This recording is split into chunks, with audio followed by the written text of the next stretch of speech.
Sales were down in the month of July for me, and how am I going to fix that? Because I need income. Hi everyone, my name is Leanna and I'm a full-time reseller, and yeah, sales were a little bit slow for us. Well, I'm going to say for me. eBay did all right, but for me, sales were down and I want to fix it. The number one thing that I always do at the end of the month, the beginning of the month, so today's August 1st, I sit down and I go through my past month numbers. I figure out how much I made, and I figure out what sold and what didn't sell, what was sort of trending in my sales, and I figure out how to fix any mistakes or things I didn't do coming up in the next month. I do a lot of that. So what did I find out about my sales in July? First of all, Poshmark Canada was way down, and Poshmark US was up. So that was interesting to me. It was a good month in a sense for Posh US because it was up that much more than it had normally been. So I've been focusing maybe more on my Posh US account. On Posh Canada and on Posh US, we did take time away. I took vacation time. All in total, maybe only like 4 or 5 days, but I know that that makes a huge difference.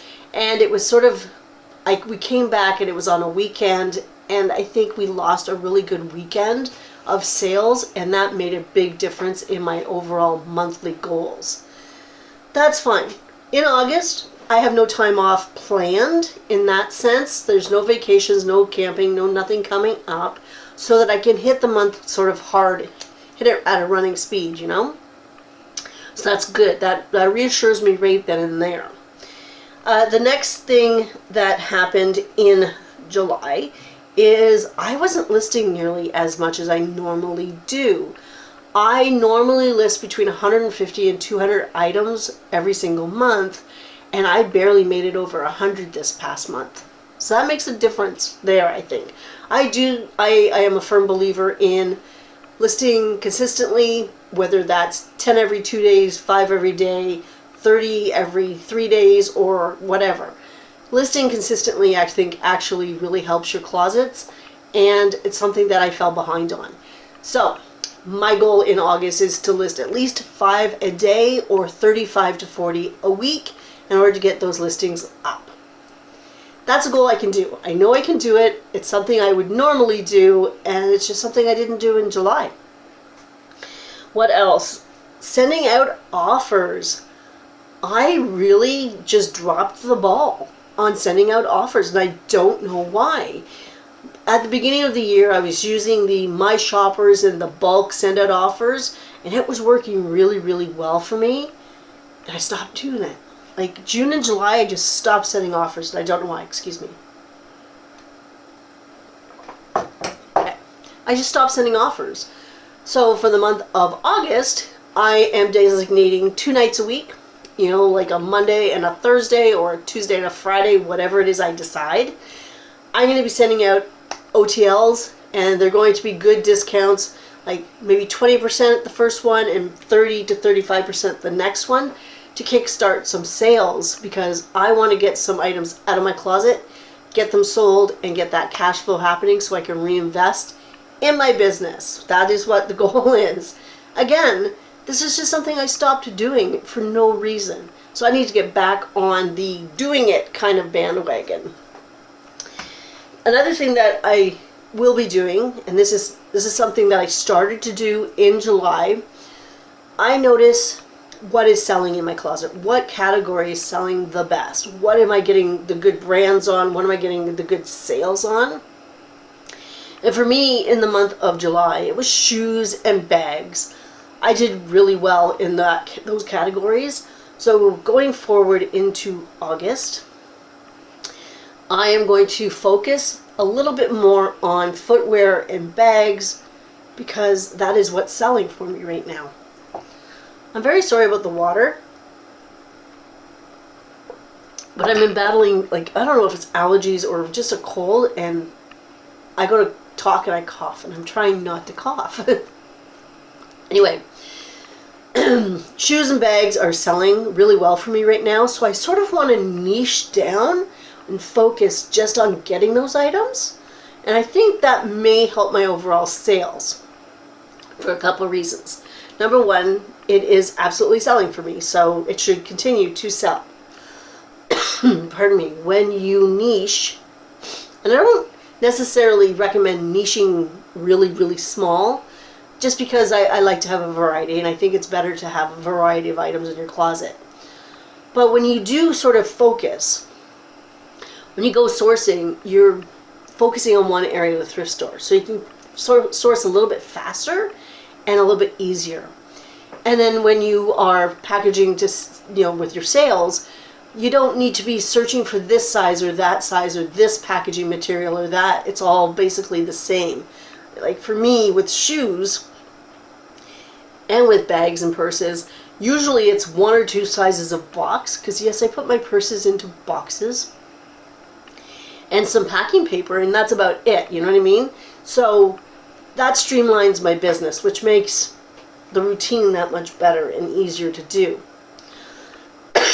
I also know that photographing and listing purses and shoes, it's one of the first things I list. When I go sourcing and I have a whole pile of things, I always pick out the shoes and the purses, and they get listed really fast. Everything else doesn't. So I like listing them. I find them easy to clean, easy to set up, and photographing is really simple. So I do it, and that is half the battle. If you are doing the listings and you are doing everything you have to do, then the chances of getting a sale in that category is probably even that much higher, right? So I will be niching down in a sense. I'm going to be focusing on those items that are selling for me right now in my closet. So that's what I'm going to be fixing on my Poshmark platforms. Those are the three sort of goals that I have that are right up here and on my board, so I see it every day. It's right there. I'm going to be doing that. But a couple other things that I'm going to talk about, because it's not only about increasing my sales, it's about increasing my income. And as a reseller, I want different streams. I want different platforms. I want different ways of making money, because I don't want to rely on just one platform. This past month, Poshmark did send out one of those inspirational messages, which are, it's whatever. But it said, make Poshmark your main focus. And it's that's not really great advice. I mean, it's great for Poshmark, but I don't think it's necessarily great for a reseller to focus just on one platform. It depends on your needs. It depends on your business model. But I know for me, I don't want to depend on just one platform. I want to diversify, but that also means I want to find different ways of earning income. So in the month of August, we do have a boot sale coming up, which basically it's just you take your car, you fill your car up with a whole bunch of stuff, and you take it to a field and you sell out of the back of your car. Boot sale is a British term. It's what they call the trunk of the car the boot, and people sell out of the back of their cars. Anyway, we're doing a boot sale in the month of August. That should bring in some nice needed cash flow. It's a day thing. You gotta stuff your car full and make sure you have the right stuff. But it's a day and that's it. Paul just recently had a boot sale that he did, I think it's past Saturday actually. And he was there for maybe 4 or 5 hours and he made $150. So I think that's actually not a bad way to sort of get some cash flow. It's not great profits in a sense, but we're taking some of the older inventory that we just want to be rid of and getting some more cash flow so that we can reinvest, right? Another avenue that we are trying this month is we're having a MaxSold auction. We are uploading our pictures as we speak. We want to get up to about 150 to 200 listings. And we wanted to see what kind of cash flow that avenue could bring in.